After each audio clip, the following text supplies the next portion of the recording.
नमस्कार दोस्तों, ये जो मैंने आइडिया का यहाँ पे चार्ट लगा लिया है। और यहाँ पे अगर ये जो डेली चार्ट है आइडिया का, इस चार्ट में आपको दिख रहा होगा कि ये जब भी इस ट्रेंड लाइन के पास में आता है, ये जब भी इस ट्रेंड लाइन के पास में आता है तो आपको यहाँ पे एक रेजिस्टेंस देखने को मिलता है। आइडिया जब भी इस ट्रेंड लाइन के पास में आता है तो यहाँ पे सेलर कहीं ना कहीं आपको एक्टिव होते हुए दिखता है। देखो यहाँ पे एक बार, दो बार, तीन बार, चार बार, पांच बार, छठी बार, यानी यानी कि यहाँ पे लगभग 6 बार यहाँ पे आइडिया इस ट्रेंड लाइन को ब्रेक करने की कोशिश कर रहा है, पर ब्रेक नहीं कर पा रहा है। देखो कभी ना कभी इस ट्रेंड लाइन को ये करता हुआ आपको दिखेगा। ऐसा तो नहीं है कि ये हर कभी निकालेगा ही नहीं। देखो ट्रेंड लाइन जितनी पास में आएगी उतनी आसान होगा आइडिया को ये ट्रेंड लाइन निकालने के लिए। और यहाँ पे एक चीज़ और यहाँ पे नोटिस करने वाली है कि जब भी आइडिया क्या कर रहा है, यहाँ पे देखो आइडिया पहली बार यहाँ से नीचे गिरता है। नीचे गिरने के बाद डेली चार्ट है, यहाँ पे देखो नीचे गिरता है और नीचे गिरने के बाद एक बाउंस बैक लेके आता है मार्केट। यहाँ पे देखो एक बाउंस बैक लेके आता है, वापस क्या करता है, इस लो को ब्रेक करता है। देखो इस लो को ब्रेक करके जैसे ही ऊपर की साइड में जाता है ना, तो फिर इसके जो ऊपर जाने के चांसेस होते हैं कम हो जाते हैं। क्यों? फिर ये क्या करेगा, जो प्रीवियस रेजिस्टेंस होगा उसी के आसपास ही जाने की कोशिश करेगा, क्योंकि इसने लो को ब्रेक किया है। तो यहाँ पे इतना मूड नहीं बनेगा, बायर का मूड यहाँ पे आपको बनता हुआ दिखेगा नहीं, क्योंकि बायर तभी आएगा जब इस लो को ये ब्रेक ना करे और इसी के ऊपर में देखो इस तरीके, जिस तरीके से आप, एक मिनट में बता रहा हूँ आपको। यहाँ पे देखो ये जिस तरीके से यहाँ पे होल्ड किया है ना, इसी तरीके से होल्ड करके अगर इस तरह की कैंडल ये ब्रेकआउट करता और इसके बाद यहाँ पे होल्ड करता, तो शायद मेरे ख्याल से फिर ये निकालने के चांसेस बढ़ते थे। तो इसने क्या किया, यहाँ पे कंसोलिडेट किया और फिर ब्रेक डाउन किया, मतलब इस लो को इसने ब्रेक किया। इंपॉर्टेंट यही था कि ये सपोर्ट को ना ब्रेक करे, क्योंकि जब भी इस तरीके की सिचुएशन मार्केट बनाता है ना, तो यहाँ पे क्या होता है, बायर का यहाँ पे मूड नहीं बनता है। जो भी इस तरह की कैंडल बनेगी फिर ट्रैपिंग कैंडल बनती है। फिर ये फिर क्या करेगा, नया लो लगाएगा। फिर क्या करेगा, सेलर यहाँ पे एक्टिव होगा ही होगा। ये 10 में से 9 बार ये इस तरह की सिचुएशन बनाएगा, बनने के बाद ये एक्टिव होगा ही होगा सेलर। क्योंकि यहाँ पे भी देखो, इस लो को इसने ब्रेक नहीं किया और इसी के ऊपर ये होल्ड करता है। देखो होल्ड करता है, बहुत अच्छी बात है, होल्ड कर रहा है। होल्ड करने के बाद देखो एक ब्रेकआउट भी लगाता है। ब्रेकआउट लगाने के बाद ये ब्रेकआउट कैंडल है। तो ब्रेकआउट इंपॉर्टेंट क्या है, इसके लिए जो रेजिस्टेंस कहाँ पे होगा, ये वाला यानी कि 8 रुपये का जोन क्या होगा, फिर रेजिस्टेंस होगा। तो इसके ऊपर यहाँ पे होल्ड करना चाहिए। देखो ब्रेकआउट कैंडल को इसने क्रॉस ही नहीं किया। देखो ब्रेकआउट कैंडल के ऊपर ट्रेड ही नहीं किया इसने। इंपॉर्टेंट क्या है कि जैसे ब्रेकआउट एक आध दिन होल्ड करे, 2 दिन होल्ड करे, फिर तीसरे दिन यहाँ पे क्या इसको निकलना चाहिए ब्रेकआउट कैंडल क्या नहीं, तभी यहाँ पे आपको एक छोटा मोटा मूव आपको देखने को मिलेगा, जो कि यहाँ पे फिर बायर कंट्रोल करते हुए इस चार्ट को आपको दिखेंगे। पर यहाँ पे क्या किया, इस हाई को इसने ब्रेक ही नहीं किया। इंपॉर्टेंट देखो यहाँ पे हाई को ब्रेक नहीं किया और देखो यहाँ पे एक बड़ी कैंडल में यहाँ पे फिर सेलर वापस यहाँ पे एक्टिव होगा। जब भी प्रीवियस लो के पास जाने के बाद अगर वहाँ पे सेलर एक्टिव होता है ना, तो क्या करता है वो नया लो लगाएगा। फिर क्या करेगा, एक नया लो आपको देखने को मिलेगा, जो कि इसको प्रीवियस और काफ़ी आसानी से नीचे की साइड में आएगा। बड़ी आसानी से क्या करेगा, इस लो को बिल्कुल भी रिस्पेक्ट नहीं करेगा। कब कब नहीं रिस्पेक्ट करेगा, जब ये पिछले हाई को निकालता नहीं है, पिछले हाई को नहीं निकालता है और उसी के पास में जाके होल्ड करता है, ट्रेड करता है।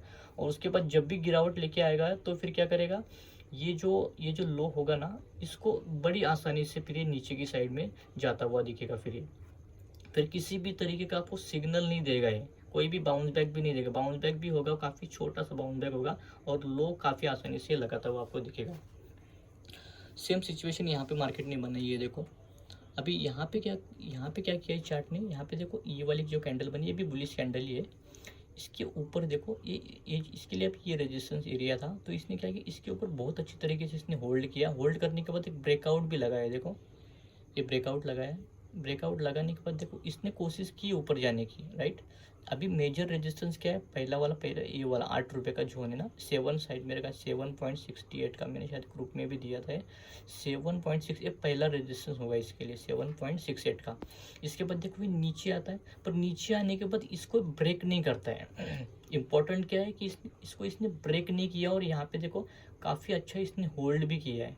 होल्ड करने के बाद देखो 4-5 दिन होल्ड करने के बाद क्या किया, एक ब्रेकआउट लगाया, राइट। एक छोटा सा ब्रेकआउट हम बोल सकते हैं इसको। यहाँ पे हल्का सा ब्रेकआउट लगाया और धीरे धीरे करके हम ऊपर की साइड में निकलते हैं यहाँ पे।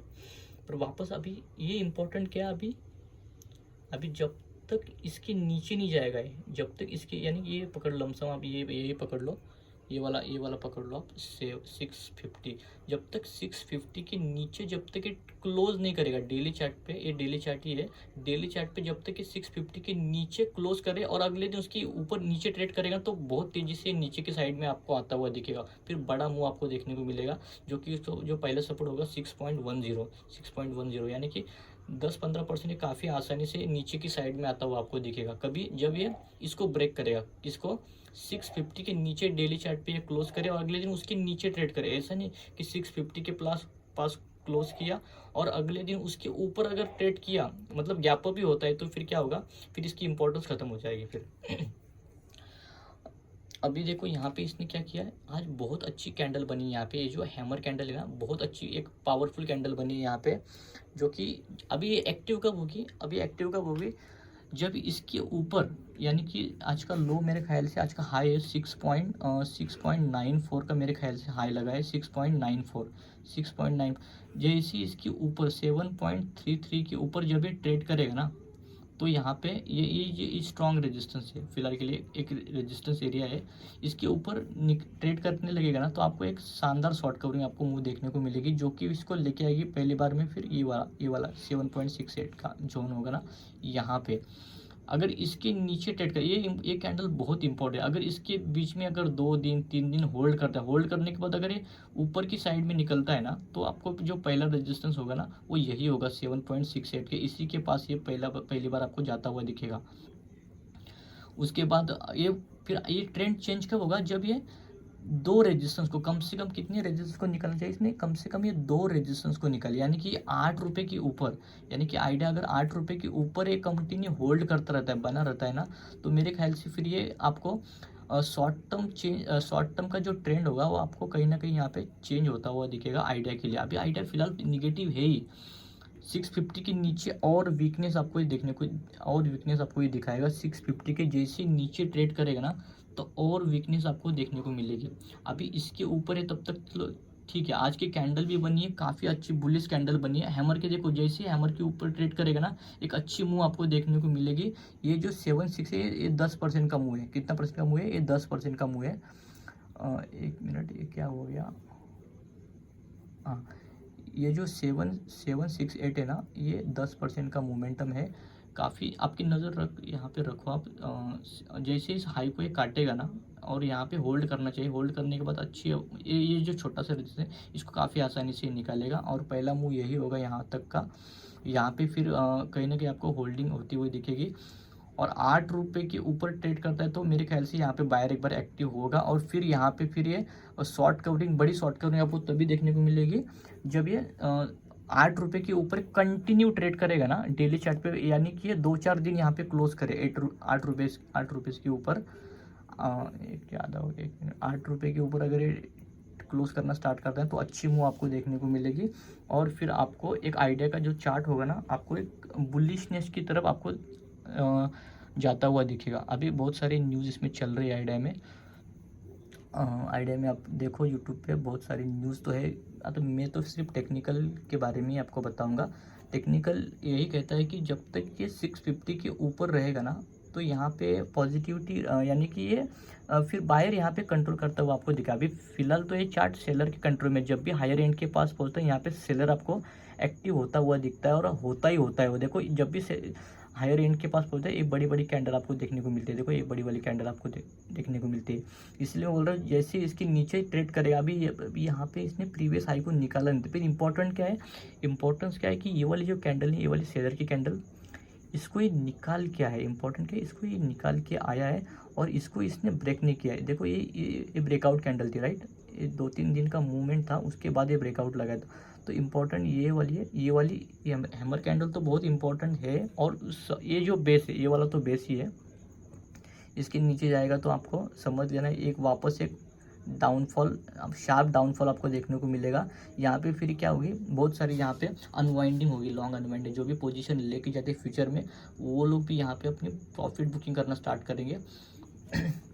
मतलब जिन्होंने शॉर्ट टर्म के लिए बाइंग किया होगा, यहाँ पे किसी ने यहाँ पे बाइंग किया होगा, यहाँ पे वो सारी पोजीशन अपनी कहाँ पे कट ऑफ करेंगे, जैसे 650 के नीचे ट्रेड करने लगेगा तो ये सारी पोजीशन आपको कटती हुई दिखेगी। फिर एक शार्प डाउनफॉल आपको देखने को मिलेगा। देखो इस तरीके कैंडल्स आपको देखने को मिलेगी जब ये नीचे की साइड में ट्रेड करेगा। तो ऊपर की साइड में अब ध्यान रखो, ये वाला रेजिस्टेंस पहला 7.68 का एक स्ट्रॉन्ग रेजिस्टेंस है, और उसके बाद 8 रुपये का एक रेजिस्टेंस, इसके ऊपर ये होल्ड करता है ना 8 रुपये के ऊपर, तो बड़ी शॉर्ट कवरिंग आपको देखने को मिलेगी। फिर ये आपको 9 रुपये की तरफ जाता हुआ दिखेगा, 9 रुपये की तरफ। Okay, thank you.